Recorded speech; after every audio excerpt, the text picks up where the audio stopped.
Bueno, muy buenas noches, jóvenes. Empezar estos temas en relación al medio interno. Medio interno, no se olviden de eso. Ustedes saben que prácticamente el manejo del medio interno es, digamos, vital para la conducta que podamos tener posteriormente.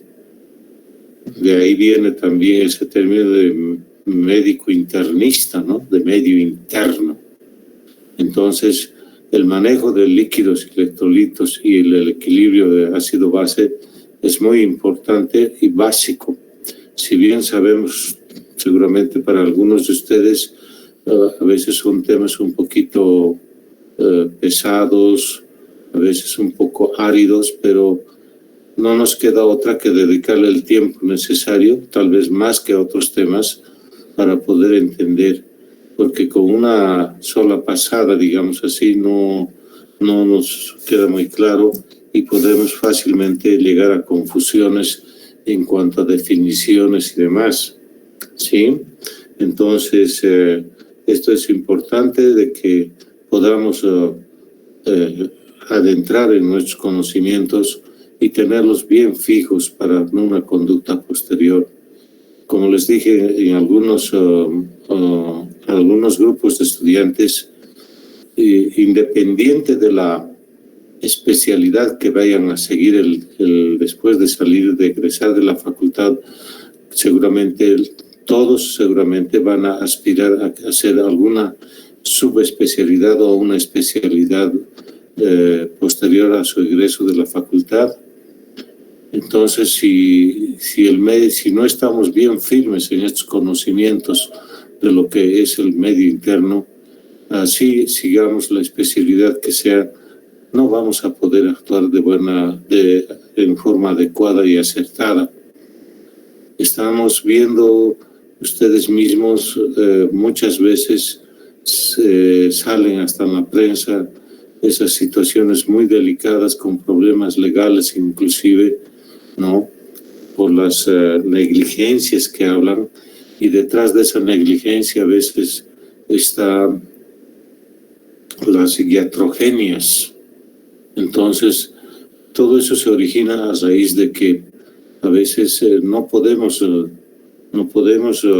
afinar nuestros conocimientos para emitir y tener criterios uniformes y que puedan respaldar la conducta posterior que vayamos a tomar en un paciente determinado, ¿no? Entonces, el manejo interno es vital para todos nosotros y debemos estar apoyados.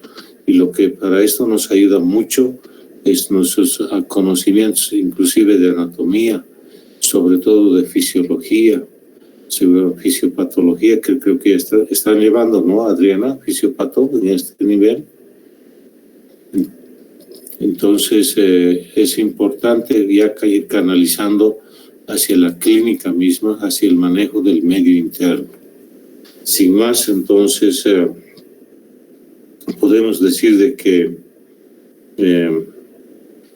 vamos a decir de que la cantidad total, digamos, en cuanto hace empezaremos a hablar un poco de lo que es el balance hidrosalino, es decir, agua y solutos, ¿sí?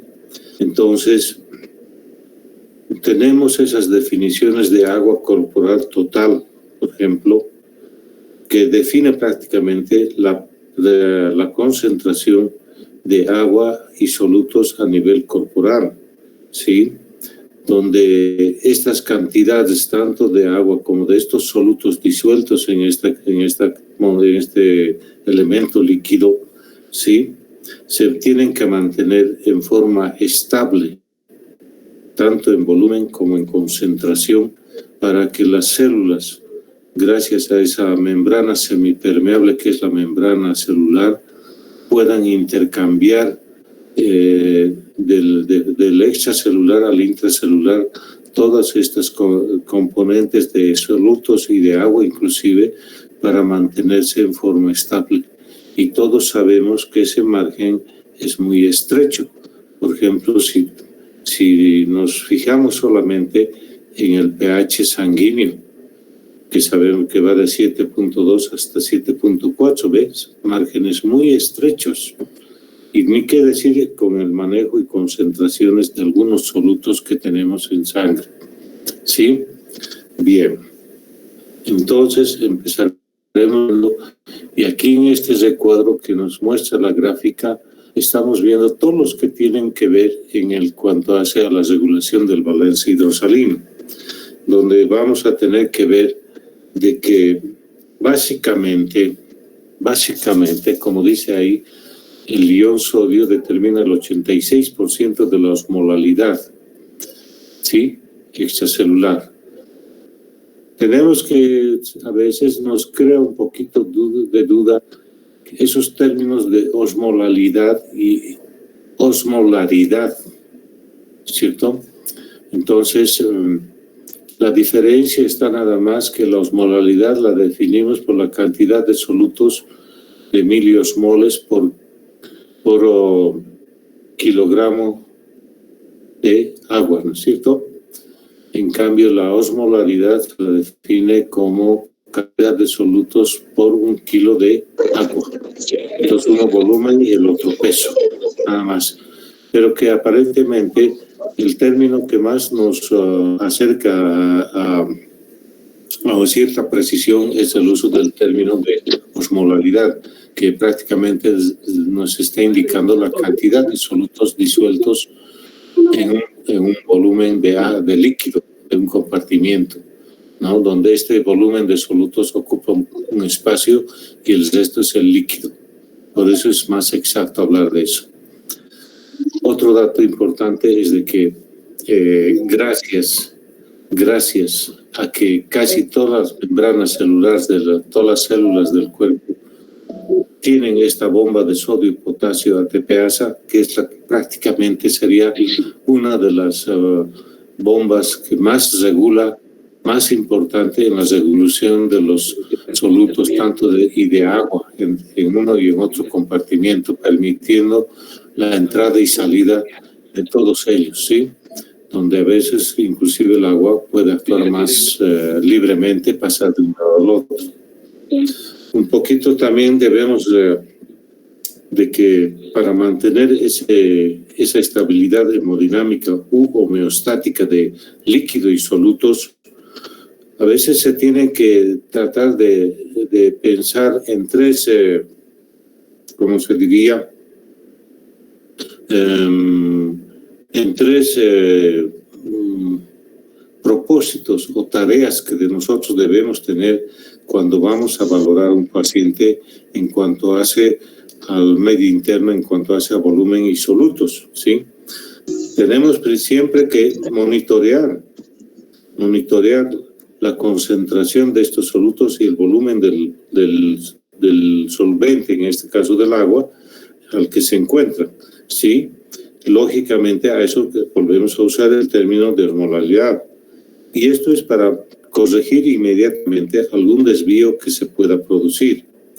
Otra propósito importante es que tenemos que tomar en cuenta que existen algunos mensajeros, digamos así, o encargados dentro del torrente sanguíneo, ¿sí?, de estar monitoreando la concentración de estos, como son, por ejemplo, los quimiorreceptores en algunos segmentos o los osmoreceptores, y paralelamente el mecanismo de la sed, el estímulo o la inhibición de la sed, ¿sí?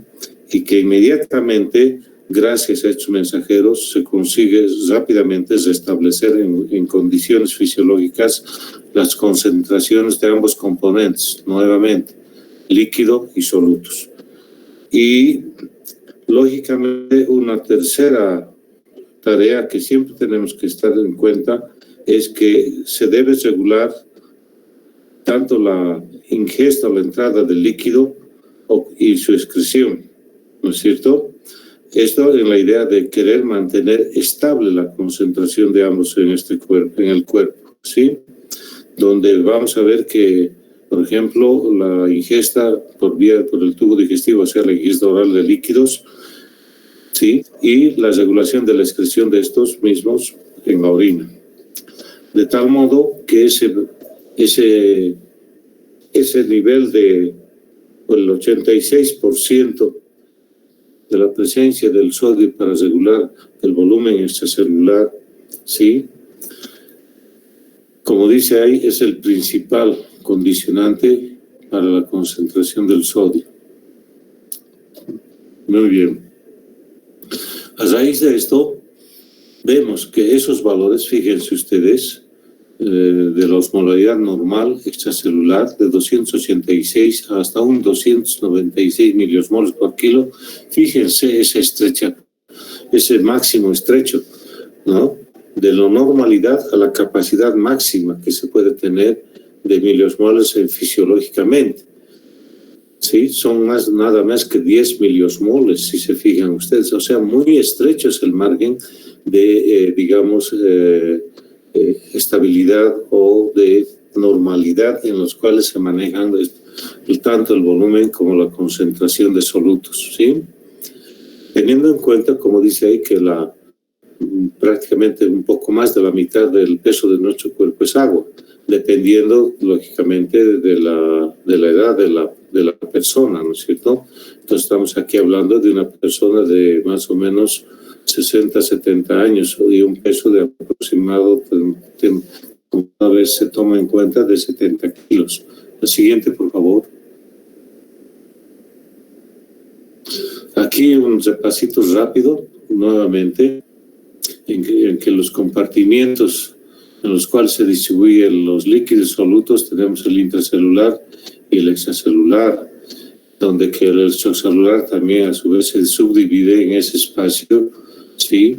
Que es el espacio intersticial y el intravascular, ¿ya? Fíjense ustedes que la mayor cantidad de volumen de líquido y solutos también lo tenemos dentro del espacio intracelular, 2/3 en relación al extracelular, que es 1/3, ¿sí? Y la cantidad de sodio va a ser la que va a regular en el extracelular la composición indirecta o directamente del intracelular también. Fíjense ustedes. Ahora, si nosotros tenemos una cantidad de agua corporal total, ¿sí? Que como todos sabemos está entre los 40 y 42 litros, ¿sí? Un 67% sería de esos 2/3 que están, de esos 42 litros, están en el intracelular. Eso representa más o menos 28 litros de líquido en el intracelular. En cambio, en el extracelular, sumados el intravascular y el intersticial, tendríamos entre 12 litros y medio a 13 litros más o menos los que se manejan ahí, tomando en cuenta que el volumen plasmático prácticamente es un 8% nada más de ese tercio que tenemos ahí, ¿sí? Con esos 3 litros y medio, ¿no? Que se calcula que es el volumen plasmático, ¿sí?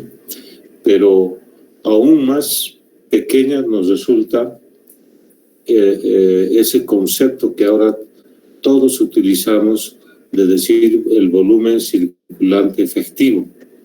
Es decir, es aquel volumen de, lógicamente, líquidos solutos en el plasma que mantienen la perfusión normal de las células. Si nosotros nos podemos, entonces estamos hablando de la presencia de esta solución que es la sangre o el plasma a nivel de la red capilar que nos mostraba anteriormente su compañera en las dos redes. Y si ahí podemos volver a esa imagen, por favor, vemos de que la siguiente, esta misma. Vemos de que prácticamente esa diferencia tan grande de volumen de líquidos en el lecho vascular, tanto arterial y venoso, es muy diferente, ¿no es cierto? Estamos hablando de que prácticamente el territorio venoso es un lecho de capacitancia, ¿no es cierto? Es decir, tiene una capacidad de depósito de líquidos o de sangre muy importante. Perdón. Hola. Sí, un momentito, por favor. Lógico, por favor. Estoy en clase. Entonces, perdón la interrupción. Entonces, hablamos de que ese sector venoso prácticamente sería un lecho de capacitancia o depósito de volumen, finalmente, y donde la circulación efectiva más importante se da a nivel de la circulación arterial. Y esto, lógicamente, es la que va a terminar, como decía exactamente, es la perfusión de las células, sobre todo para mantener ese estado de equilibrio. Y ahí, como ven ese ejemplo, ¿no es cierto? Donde en la insuficiencia cardíaca, por ejemplo, está aumentado el volumen del lecho venoso. Al igual que, por ejemplo, los hepatopatas, el secuestro de líquidos en el tercer espacio, inclusive ascitis y demás, y aumento de volumen en el lecho venoso. Lo mismo podríamos hablar en la gestante normal, ¿no es cierto? Esa gran retención de líquido, y lo que hace que a veces disminuye el volumen circulante eficaz, ¿sí? Más aún si existe una bomba deficiente, un volumen de expulsión o volumen cardíaco eficaz bajo, entonces la perfusión va a ser muy perjudicada. La siguiente.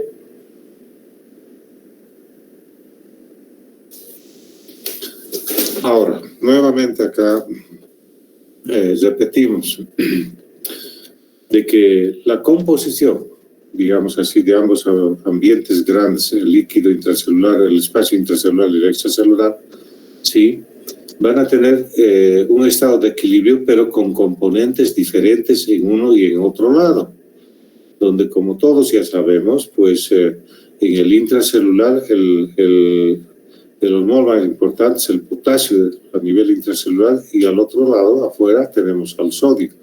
Lógicamente que en uno y otro existen otros componentes que también son importantes, como el bicarbonato o el cloro, como aniones negativos ante un catión positivo como es el sodio, ¿no es cierto? En cambio, en el intracelular vemos que el potasio está en mayor cantidad, junto con otros también, como los fosfatos, aminoácidos y el magnesio. Y en esta gráfica, que es muy didáctica, vemos los dos ambientes, el intracelular y el extracelular, y esa membrana celular ahí que, equipada con todas estas bombas o intercambiadores para diferentes sustancias, inclusive específicas, y muchas de ellas no solamente para un solo soluto, sino que además sirven para el pasaje de otros solutos de un espacio al otro, no solamente exclusivamente para un soluto X, digamos, para el sodio, sino que además hay otros. Y no se olviden también de esas hendiduras que se ven en algunos momentos, un poco parecidas exactamente, donde van a situarse todos estos y facilitar estos solutos y facilitar la entrada o salida específicamente de alguno de ellos. Y a veces por gradiente osmótico, por ejemplo, como la urea, por ejemplo, o como el azúcar, por ejemplo, pueden migrar aprovechando indirectamente esta presencia de estos cotransportadores que pueden ser a veces utilizados en forma accesoria, ¿no es cierto? La siguiente, por favor. Bien. Fíjense, resumiendo aquí lo que hemos dicho hasta este momento. ¿Sí? La membrana celular con esas permeabilidades o presencia de estas bombas que permiten ese intercambio en uno y en otro sentido, ¿sí? Entonces, a veces sujetadas por un cotransportador o a veces por un receptor o un canal específico. Pero ahí vemos lo que es, en la figura de arriba, vemos cómo se han absorbido los nutrientes y demás a nivel del intestino. Estos van a ser oxigenados al pasar por el pulmón, transportados hacia las células. Y una vez que estos se desprenden de todos estos nutrientes y componentes gaseosos y electrolitos, vuelven hacia el retorno venoso y al llegar a uno de las vías de excreción como es el riñón pueden ser eliminadas. En cambio, por el otro lado también tenemos el manejo de los gases, como en este caso el oxígeno, que es cargado al retorno venoso, ¿no es cierto? Ingresa a la circulación arterial de alta presión, se difunde el oxígeno que está llevando y se recarga con el CO2 en el retorno venoso. Y esto es eliminado por vía respiratoria. Y de ese modo vemos acá las vías principales, por ejemplo, dos ejemplos. Una tercera vía en algunos casos puede ser a nivel del intestino, ¿no? Pero aquí es un ejemplo simple para ver cómo se manejan los solutos y cómo se manejan los gases. La siguiente, como dice ese enunciado, ¿no? Ahí dice básicamente que el sodio o la glucosa y la urea pueden pasar fácilmente. Bien. Otro concepto que debemos tomar en cuenta de que si el sodio es el principal soluto, ¿sí? O osmol a nivel del extracelular, entonces vamos a suponer que si este está en concentración o en concentración elevada o baja, va a arrastrar agua en uno o al otro compartimiento, ¿no es cierto? Entonces ahí nos da la importancia de que cómo se puede restablecer ese balance de volumen y de solutos equilibrado en ambos, con esa diferencia de componentes de solutos en ambos espacios, ¿sí? Ahora vean acá un ejemplo ya muy simple, ¿no es cierto? Por ejemplo, cuando nosotros administramos una solución que tenga glucosa. Fíjense que la mayor cantidad de esa solución que tiene azúcar, sí, solo nos va a aportar agua, porque la glucosa va a ser metabolizada, ¿no es cierto? Entonces solo nos aporta agua. Y aquí ya estamos viendo una aplicación práctica en situaciones donde queremos solamente aumentar volumen sin soluto. Entonces ahí está. ¿Por qué reponemos con glucosa? Sí, cuando queremos reponer volumen. Hablamos de agua, ¿sí? Y fíjense ustedes cómo por esa difusión facilitada que tiene a través de estos canales y bombas en la membrana, inclusive puede haber ese flujo en uno y en otro sentido, aprovechando que la concentración de glucosa momentáneamente puede ser mayor a nivel extracelular, se facilita su entrada por gradiente osmótico y arrasando agua. Adelante. Bien. Fíjense, en cambio, si administramos una solución que tenga sodio, como es la solución salina fisiológica que llamamos, aunque vamos a poner que fisiológica es entre comillas. ¿Alguno de ustedes me podrá decir por qué decimos solución fisiológica y ponemos entre comillas fisiológica? ¿Alguno de ustedes, muchachos, podría decirme? ¿Por qué se le ponen las comillas? A ver, ¿alguno puede decir? Cualquiera de ustedes. Adriana. Quizás Alejandra. podría ser, doctor. ¿Perdón? Podría ser quizás que esa solución tiene iones que tratan de cumplir una función que tienen los iones a nivel del medio interno, pero eso es entre comillas, porque como son exógenos, no van a estar en cantidades perfectas como en el cuerpo, por ejemplo, no van a ser los endógenos, los que están dentro del cuerpo, entonces no son por completamente cumplen esa función. Si nosotros adelantamos un poquito sabemos que una solución fisiológica al 0,9%, ¿no es cierto?, tiene 154 miliequivalentes de sodio la solución fisiológica que estamos hablando, en 1 litro, y 154 también miliequivalentes de cloro. Ahora, como el sodio va a ser el más importante a nivel extracelular y es el que va a ir en uno u otro lado ingresando al intersticio, sobre todo, ¿sí? Podemos tener acumulado un exceso de cloro y nos puede llevar a una alcalosis hiperclorémica. Fíjense ustedes. Y esto es lo que podemos llevar y poner en riesgo a un paciente a quien le estamos administrando más de 2 litros de esta solución fisiológica en 24 horas. O sea que no había sido tan fisiológica que digamos. Eso tenemos que tener mucho cuidado. Solamente cuando ustedes ya estén egresando y demás, ya existen algunos estudios que vayan a cambiar esto de solución fisiológica y nada más se quede con solución salina al 0,9%. ¿Ya? Esto es importante que ustedes conozcan. Así como hace un momento indicamos que la acción de dextrosa al 5%, por ejemplo, ¿sí?, nos aporta solamente más agua porque la glucosa va a ser metabolizada rápidamente, ¿no? Entonces queda solamente agua y como han visto. Y en la solución fisiológica también tenemos que entenderlo de esa forma, ¿sí? Adelante.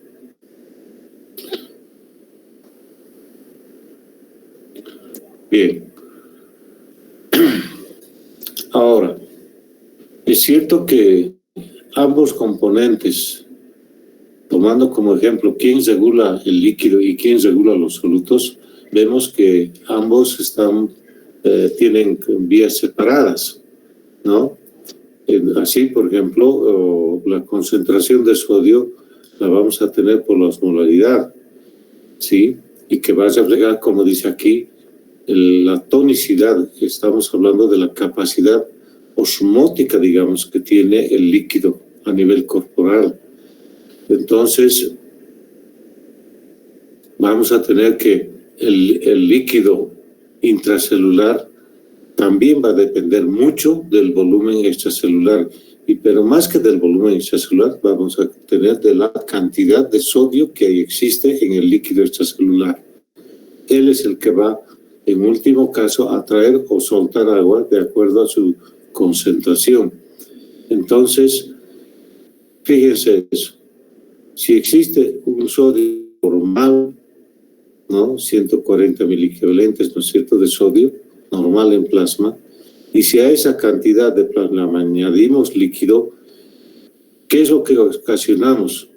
Una hiponatremia dilucional, pero no es que ha bajado el sodio, sino lo hemos diluido demasiado, a pesar de que su concentración en plasma y el intersticio es normal, está muy diluido en la gran cantidad de volumen o de agua que se ha administrado, ¿cierto? Y ahí viene esto, hiponatremia, ¿no? Sodio bajo, no es que esté bajo, volvemos a decir, sino hay mucha agua, células edematosas, hinchadas. En cambio, si el sodio o el volumen del líquido ha disminuido, el sodio va a quedar más concentrado, ¿no es cierto? Entonces vamos a tener una hiponatremia donde tenemos células, o hipernatremia donde tenemos depresión de volumen, o sea, células deshidratadas, que es la gráfica que acá se la está pudiendo estabilizar por esta situación.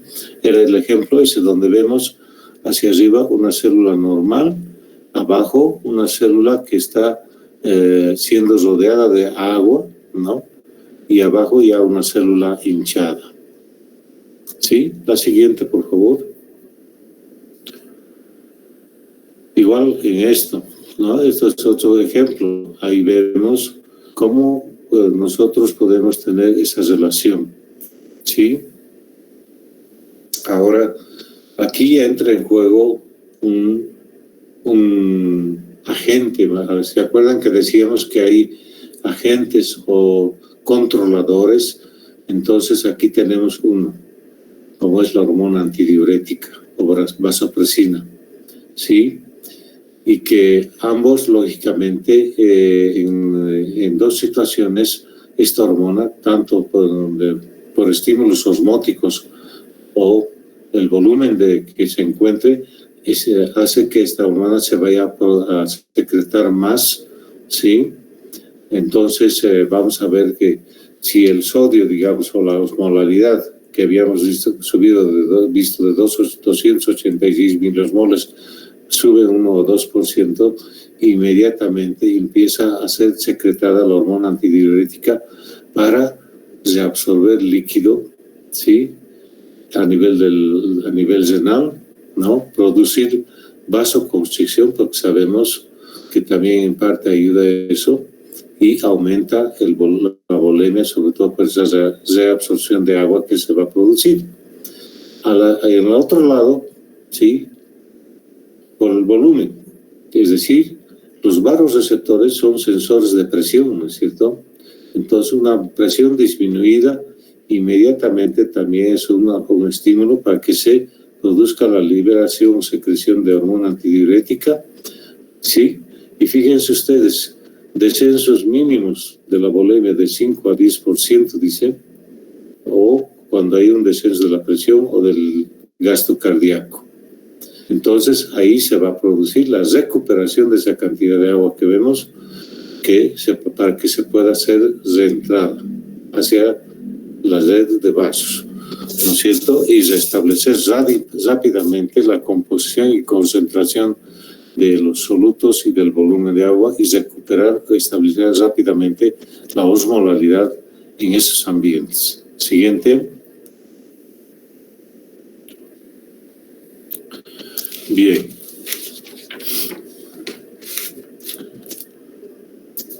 Acá ya vemos la respuesta renal, ¿no?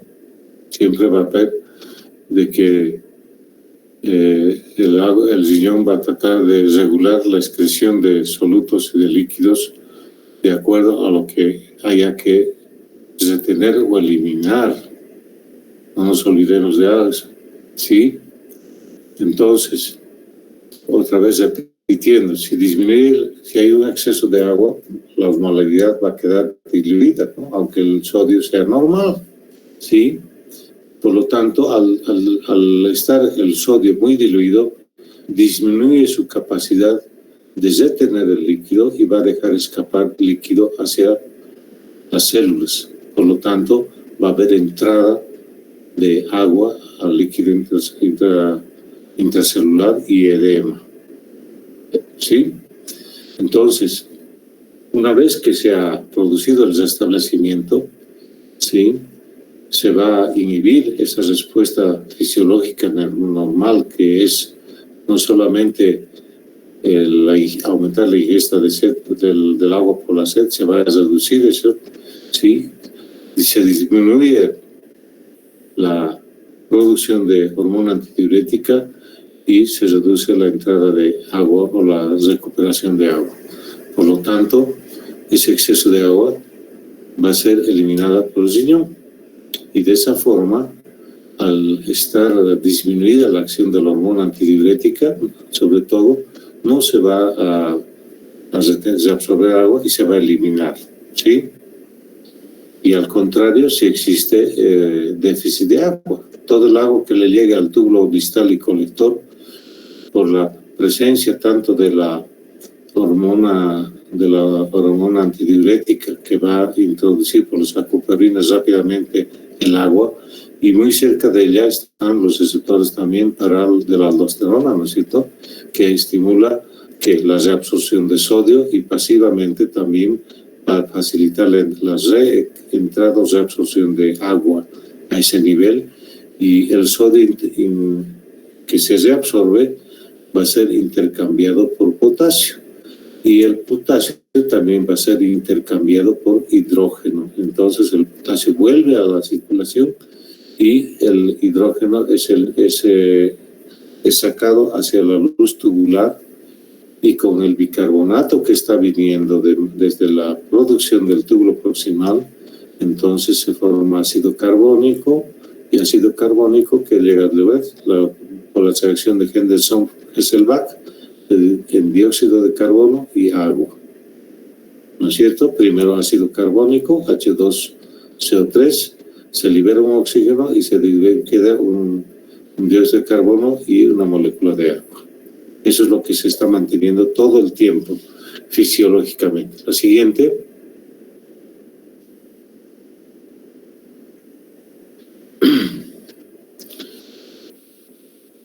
Fíjense ustedes, ese concepto que dice que la cantidad de sodio total es una medida del agua total en el eje, ¿sí?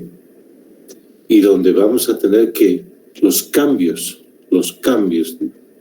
del volumen de líquidos en los compartimientos, sobre todo el extracelular, va a depender de la cantidad de sodio que está a ese nivel. Un sodio en exceso retiene líquidos, atrae líquido a su lado, a su ambiente, llevando al edema. Y lógicamente al aumentar el volumen, aumenta la tensión arterial, hipertensión. En cambio, el déficit de sodio nos lleva a hipotensión y taquicardia. Es lógica, ¿no es cierto? Ahí vemos esos intercambios directos con esas membranas que es la sodio-potasio PBasa, y en este caso aquí nos muestra un ejemplo de la bomba de intercambiadora de potasio, ¿sí? Con consumo de energía, ATP, un ambiente intracelular y el extracelular en el otro lado, ¿sí? Adelante. Siguiente. Bien. Acá, esta gráfica muy acertadamente se la ha incluido Adriana, está muy bien. Un repaso rápido del sistema nervioso autónomo, ¿no es cierto? Con sus dos versiones, simpático y parasimpático. Fíjense muy bien las diferencias y efectos de cada uno de ellos en las estructuras del cuerpo.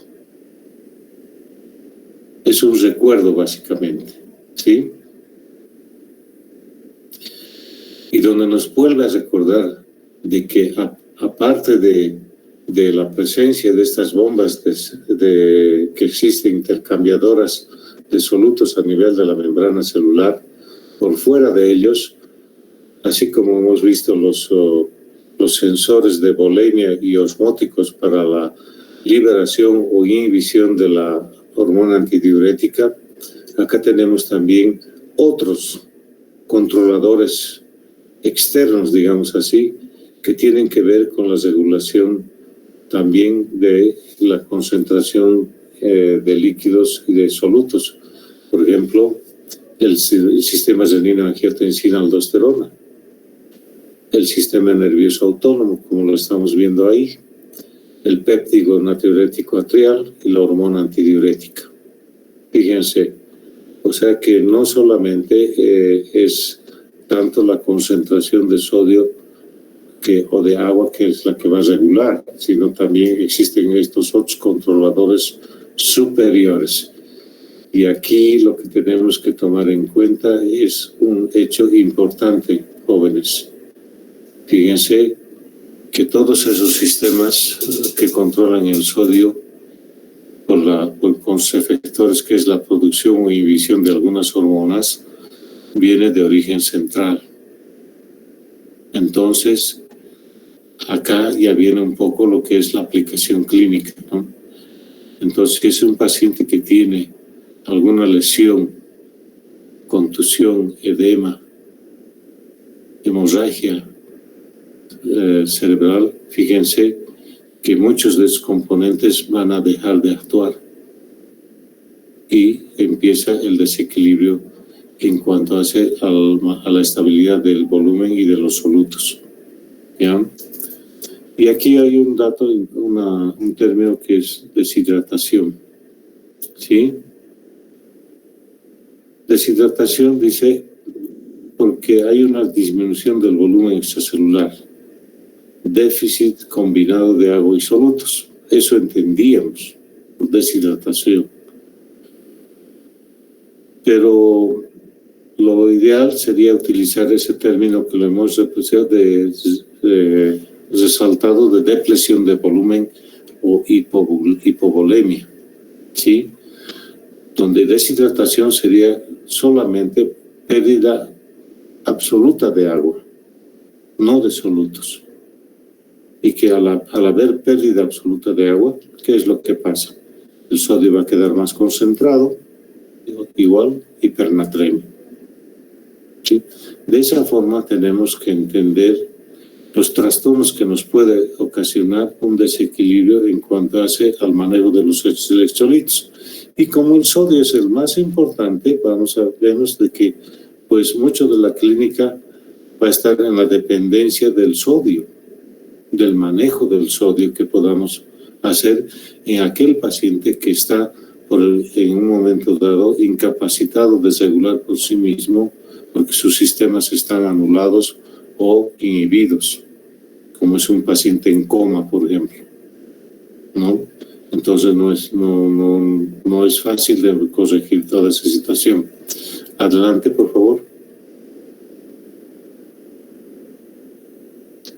La siguiente.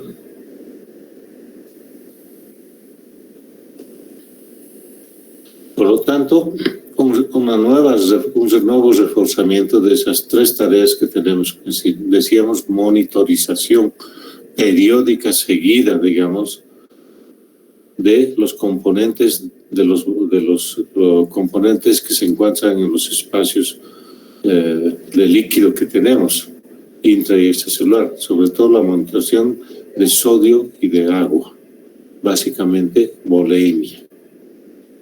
En cambio, cuando nosotros vamos a medir la cantidad de solutos que tiene ese volumen de líquido de agua, sí, estamos hablando de osmolaridad, básicamente, nuevamente dirigida al sodio. Y hay una distribución más o menos equilibrada de la cantidad de líquidos, ¿sí? Donde se habla de que un 95% tendríamos que el cerebro, ¿sí? Para el tamaño del cerebro hay bastante agua, ¿no es cierto? Volumen sanguíneo, 82% de agua. A nivel de tejido óseo y articulación y cartílago, 22%. Y fíjense la gran cantidad de líquido que está en el tejido muscular. Entonces eso lo vemos en la práctica, porque esos atletas de larga distancia reciben tanto aporte de líquidos durante su competencia. Y ahí a la izquierda la cantidad calculada de líquidos de la cual está compuesta a diferentes edades. Fíjense, del bebé o del feto, digamos, hasta la edad senil, las diferencias. Siguiente. Bien, ahora ya entramos a una situación ya un poquito más especial, ¿no? Estamos empezando a hablar de la hiponatremia, o sea, estamos entrando a hablar de uno de los trastornos más frecuentes en el manejo clínico y que lamentablemente nosotros tenemos mucho que ver en este mal manejo, sobre todo en pacientes internados. Existen estadísticas que indican que prácticamente a la semana de estar internado, hospitalizado un paciente, independiente de la causa de su internación, a la semana, en la sala general, entre un 10 a 15% de esos pacientes ya van a tener alteraciones en cuanto hace a la composición o a la osmolaridad del líquido. Y eso sube mucho más, casi hasta un 45 a 50% más en pacientes que están en las unidades críticas.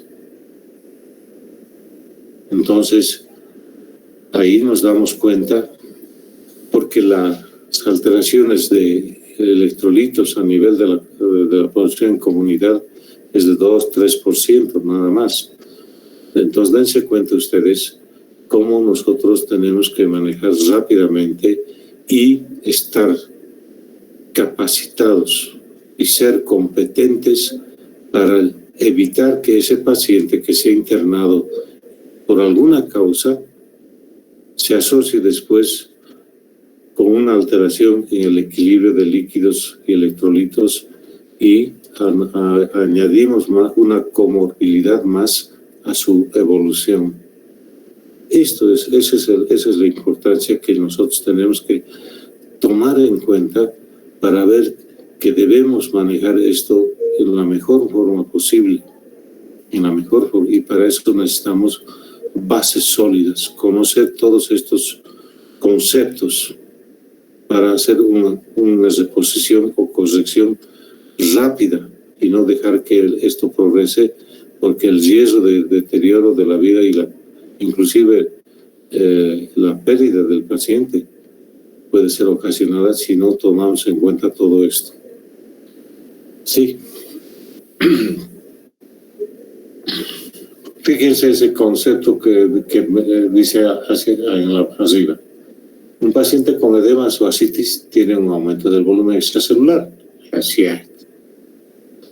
Por lo tanto, el sodio total estará aumentado, dice. Claro, porque ese sodio está aumentado porque está en el extracelular.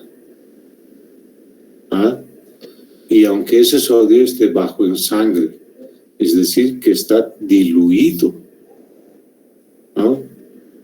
Entonces, pensando que el sodio que está diluido en el extracelular, produciendo edemas, ascitis o tercer espacio, nosotros medimos el sodio de ese paciente y vemos que está bajo a nivel plasmático. Y si damos sodio, como nos va a salir un sodio bajo, ¿qué vamos a hacer? Lo único que vamos a hacer es que ese sodio sigue escapando al otro lado, ¿sí? Y vamos a empeorar el edema. Si se fijan ustedes, ese es el mecanismo indirecto por el cual podemos nosotros producir ese trastorno grave que es el edema cerebral, que puede ser mortal inclusive, ¿no?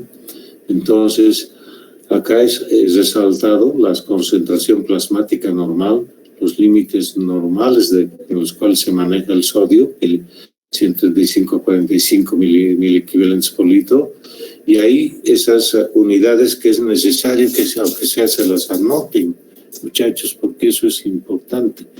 1 milivol es igual a 1 miliequivalente. Y 1 miliequivalente igual a 23 miligramos de sodio.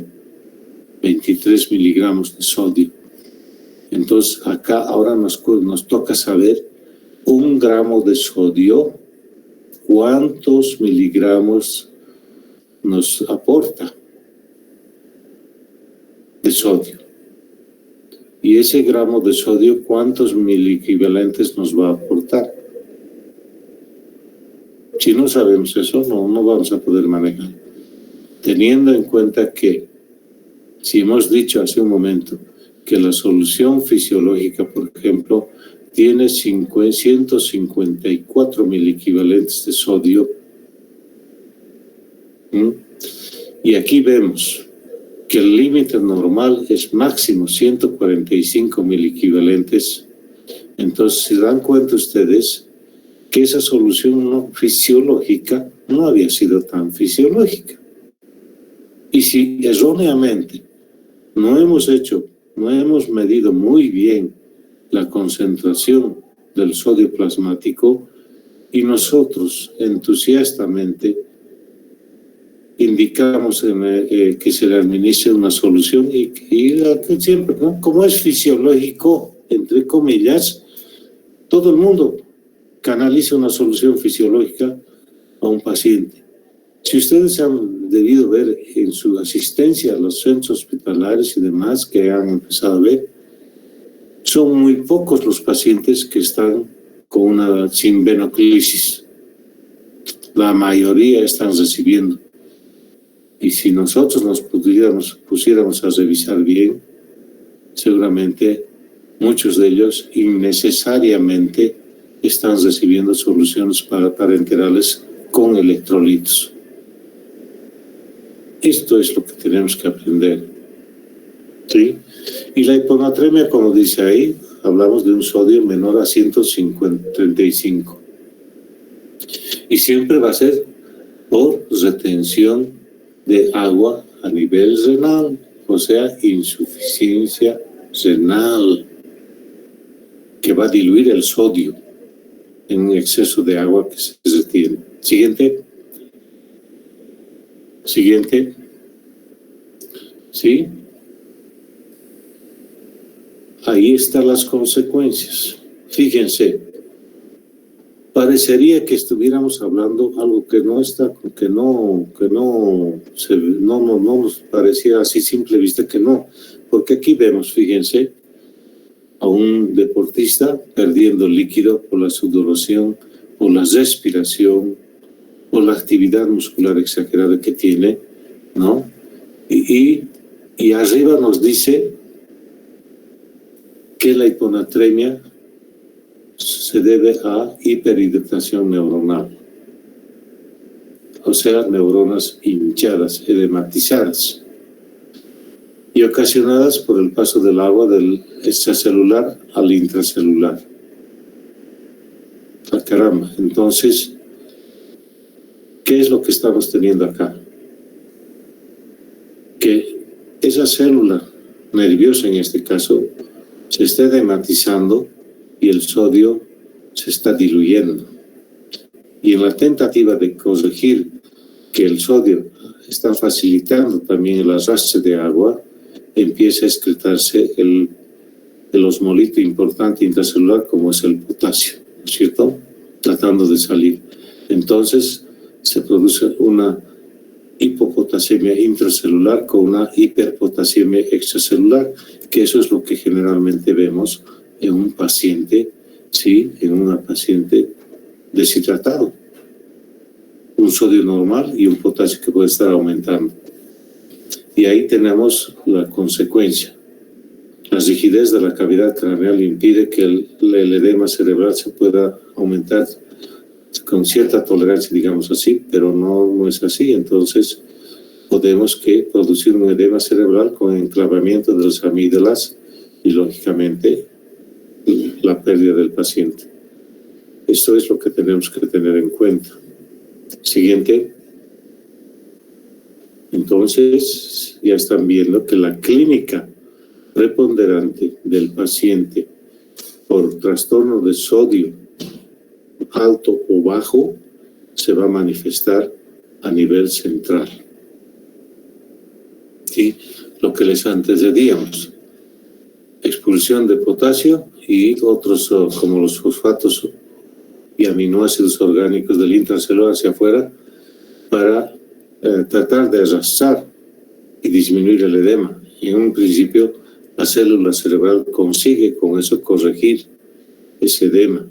Pero si la situación continúa, ese mecanismo de defensa, digamos así, es sobrepasado y lógicamente se va a producir más entrada de agua a la célula, porque como el sodio está por abajo, entonces no hay quien retenga el agua y el sodio empieza a entrar al intracelular, o el agua mejor dicho. Y ahí está la hiponatremia clínicamente. Tenemos las dos formas, la aguda, que se instala en menos de 48 horas y que puede dar síntomas rápidamente. Y la crónica, que es muy bien tolerada en la mayoría de los pacientes, y la clínica a veces es muy silente, no muy notoria, que digamos, ¿no? Sí, y dependiendo lógicamente del grado de hiponatremia a nivel del extracelular. Eso es lo que tenemos que tomar en cuenta. La siguiente. Bien.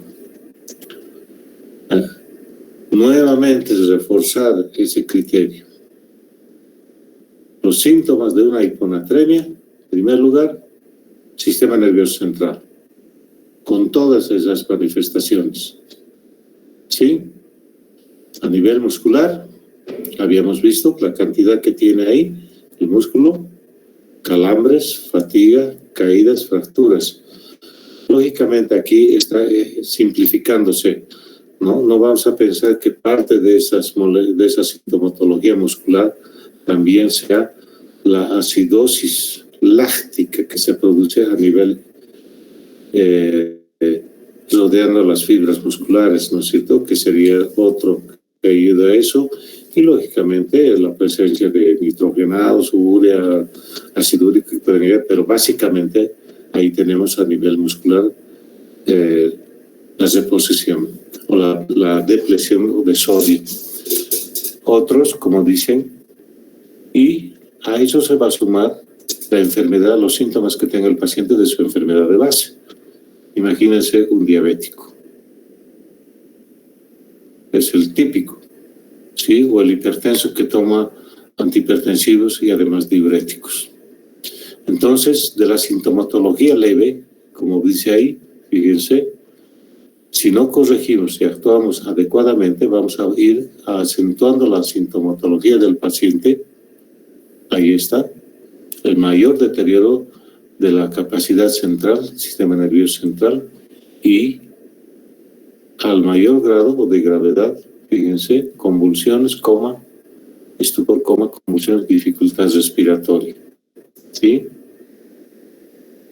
Entonces, aparte de eso, tenemos que tener en cuenta esa instalación aguda asociada con una hipoxemia importante, un sangrado y peor aún un sodio, una hiponatremia grave, que no es un sodio menor a 120 milimoles por litro en plasma.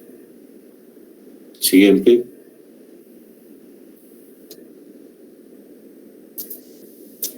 Ahí la clasificación que en algún momento puede sernos útil. Entonces, leve 130 a 134. De 140 a 145, ¿no es cierto? O 135 a 145, ya por debajo de eso 130 es leve, mucho más por debajo de 130, ¿no es cierto? 125 a 129 y la grave menor a 125 milimoles por litro. Asociado a este hallazgo que tenemos de la medición del sodio en plasma, tenemos que complementar con estas pruebas que nos van a ser de mucha utilidad. Por ejemplo, la glucosa. Una hiperglucemia también nos lleva a ¿qué? A una disminución del sodio, ¿no es cierto? En plasma. Eso lo vamos a ver seguramente en las siguientes láminas o presentaciones. La creatinina, lógicamente, que si hay una insuficiencia renal, que sea la causa de retención de líquido, mala extracción de agua, y ya nos muestra si la función renal está afectada o no. Y lógicamente, la medición de los electrolitos y la osmolalidad. Si bien no siempre lo hacemos, pero es necesario por tener un dato complementario, hacer medir al laboratorista la osmolalidad plasmática. Y en orina, fíjense, las mismas pruebas nos sirven para la orina. O sea que o podemos hacer en sangre, comparar, o en orina, o los dos y comparar. ¿Sí? Lógicamente ahí tenemos abajo los complementos como las proteínas totales, por ejemplo, en quienes, en los pacientes hepatopatas, desnutridos, ¿no es cierto? Pacientes con hipotiroidismo, ¿no es cierto? Gran secuestro de líquidos, ¿sí? La insuficiencia suprarrenal, hiponatremia, ¿no? ¿Sí? La siguiente.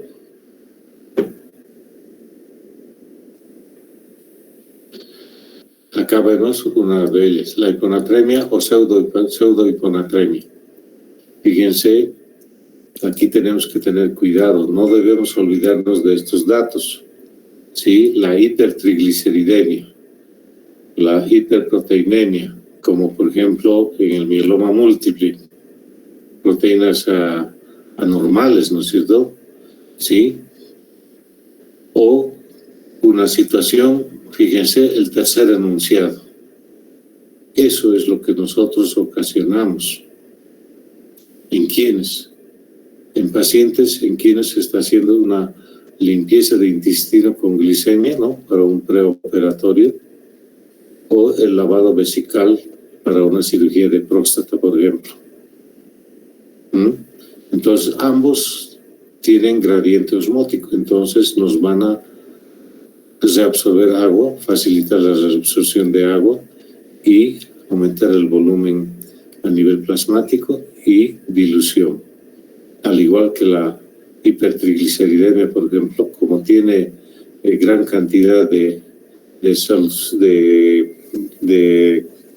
como le diría, de peso molecular, también actúa de esa forma. Entonces puede diluirnos más secuestrando agua y llevarnos a una pseudohiponatremia. Mucho cuidado con eso. Mucho cuidado. La siguiente.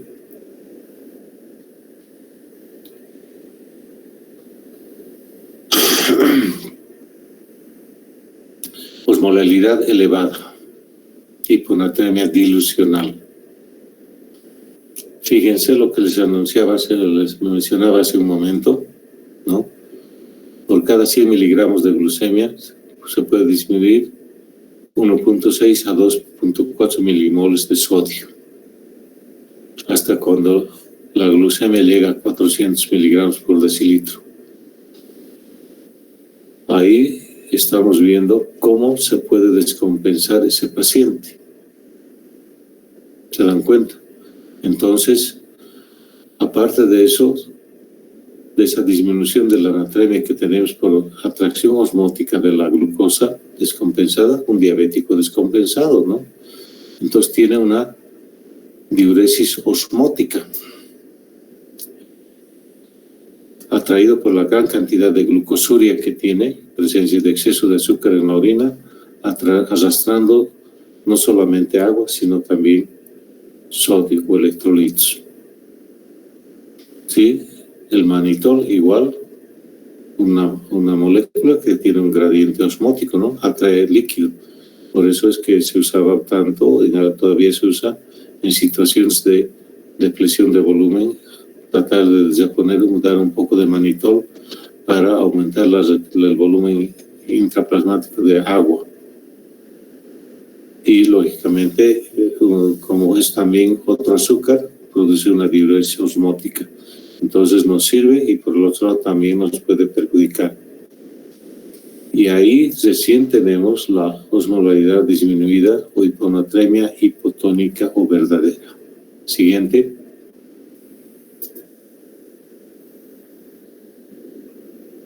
Este es un cuadro que sería muy bueno que ustedes lo vayan analizando con calma. Si bien a todos nos resulta medio pesado estos flujogramas los flujogramas que tenemos, pero a veces es necesario y nos ayudan a explicar muchas de estas situaciones, ¿sí? Entonces, el día de mañana continuaríamos con esta parte. Ayudaría mucho que ustedes vayan a revisar, ¿no?, ya esta primera parte de lo que es la hiponatremia. En este caso, la hiponatremia verdadera empezaremos a hacer y, lógicamente, el manejo para la corrección de este trastorno que es el más frecuente. Por eso es que se lo está viendo rápidamente y de entrada, por la frecuencia por la cual que se produce y que muchas veces nosotros somos los causantes de ella. ¿Está bien, muchachos? ¿Alguna pregunta hasta acá? Por favor, adelante, no hay ningún problema. Doctor, yo tengo una pregunta. ¿A qué se refiere el término de disnatremias? ¿Perdón? Disnatremias, doctor. ¿A qué se refiere con eso cuando dice disnatremias? ¿Disnatremia? Sí, correcto, doctor. Ya. No. Como cuando nosotros hablamos de una alteración en más o en menos, o sea, mal manejo, un sodio o muy alto o muy bajo, un desequilibrio en el sólido, disnatremias. ¿Ya? No hay ninguna otra explicación además, porque o el sodio está alterado, que está alterado, sí, por eso es disnatremia. Lo otro, lo contrario, sería eunatremia, que está en límites normales o concentraciones normales. Por eso un término que siempre debí escuchar es eutiroideo. Quiere decir que sus funciones tiroideas están normales, ¿no es cierto? Entonces la disnatremia generalmente a veces la asocian algunos con la hiponatremia, pero no necesariamente significa eso, sino significa básicamente alteración en la concentración plasmática del sodio, que generalmente puede ser por su frecuencia hiponatremia. ¿Alguna otra pregunta? Gracias, doctor. ¿O tenías otro criterio, Esmeralda? Puedes decirlo, no hay problema. Sí, doctor, es que en una parte decía que estaba revisando que las disnatremias son trastornos, alteraciones del agua, pero son independientes de la cantidad total de sodio. Entonces esa parte no entendía muy bien. Claro. Por eso mismo, esa cantidad excesiva de agua o menos de agua nos va a llevar a que o el sodio esté alto o el sodio esté bajo. ¿Se das cuenta? ¿Sí? En la dependencia. A veces decimos, muchos autores, si te fijas en la literatura, dicen las alteraciones del sodio se deben al aumento o a la depresión de volumen, o sea, aumento de agua o disminución del agua a nivel corporal. Pero en cambio, otros dicen que el que controla todo eso es el sodio. Es el sodio. Entonces, dependiendo de la concentración de sodio, va a haber hipervolemia o hipovolemia. Entonces, tenemos que entenderlo de esa forma. Pero básicamente, el uno va a repercutir en el otro, si se ponen a pensar. ¿Es cierto? ¿Alguna otra pregunta? Muchas gracias, doctor. Muy bien. Entonces, mañana, Adriana, entonces nos conectamos a la misma hora, ¿está bien? Para continuar con esta temática.